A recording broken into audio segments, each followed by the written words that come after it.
پیغمبر علیہ السلام فرمایي ما ته هغه سړی را معلوم دی چې تر ټولو آخر به له جهنم راوځي تر ټولو آخر به جنت له ځي د الله رسول فرمایي ما ته هغه را معلوم دی الله ورباندې لیدلی وحی به الله ورته کړي صحیح ده خوب یې لیدلی د هغې مطلب د الله له جانبه الهام ورته سوی نو د الله رسول فرمایي یو سړی به د جهنم څخه تر ټولو اخرنی سړی د جهنم چې راوځي مسلمان کلمه گو کافر نه کافر خالدین فیها ابدا توریدي ابدا همیشه د پاره مسلمان کلمه گو یو ګناګار الله دې موږ وساتي الله دې موږ ته عفو وکړي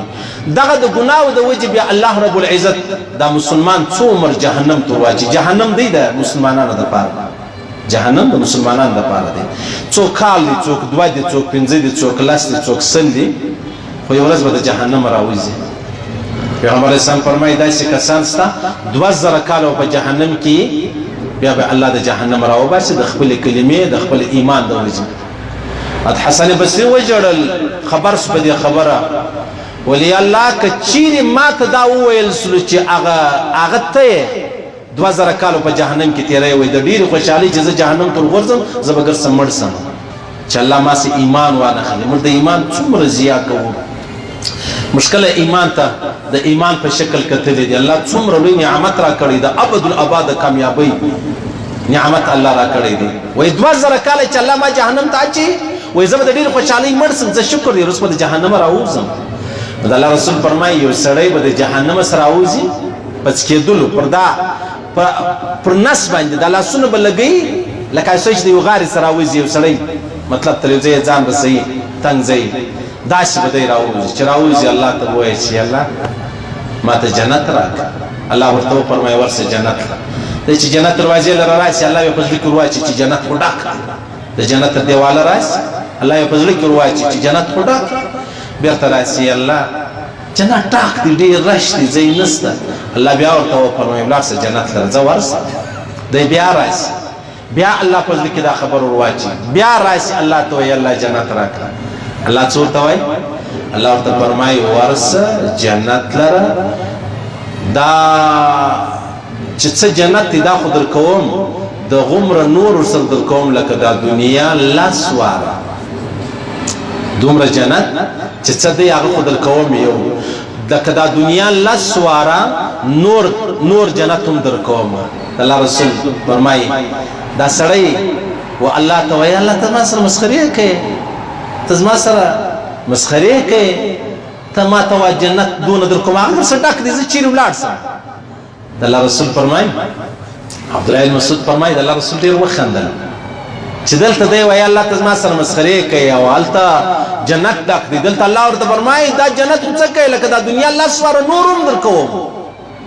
د الله رسول فرمایي دغه سړي ته به الله رب العزت جنت ورکړي او د چیش په برکت به ورکړي د لا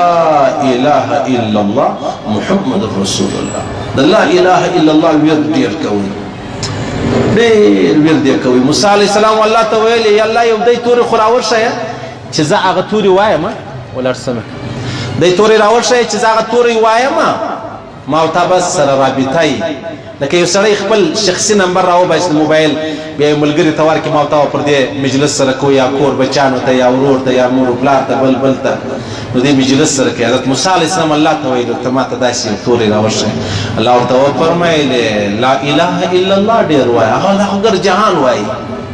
هغه جهان وای د الله رسول فرمای الله ورته فرمایل د لا اله الا الله پر یو کاغذ ولیکا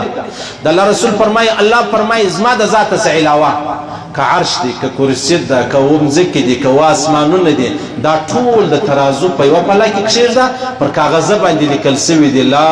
اله الا الله په بله پله کې دا عرش و کرسی و دا ومځکې و اسمانونه دا به وزن کم سي دا به سپک سي تر هغه کلمې شي په دغه کلمه باندې یو سړی یو ورځ د جهنم راوځي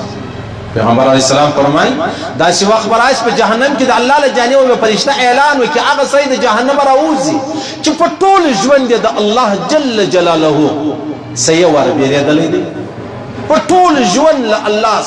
یو واره بیرېدلی دی هغه د جهنم راوځي بیا الله رسول فرمایي بیا به داسې وخت راشي د الله له جانبه فرشته اعلان وکړي چې د جهنم دې هغه سړی راوځي چې په ټول ژوند یې الله جل جلاله یو واره یاد کړې ده په اخلاص په الله په ایمان یاد کړی دی یعنی یو واره ویلی دی لا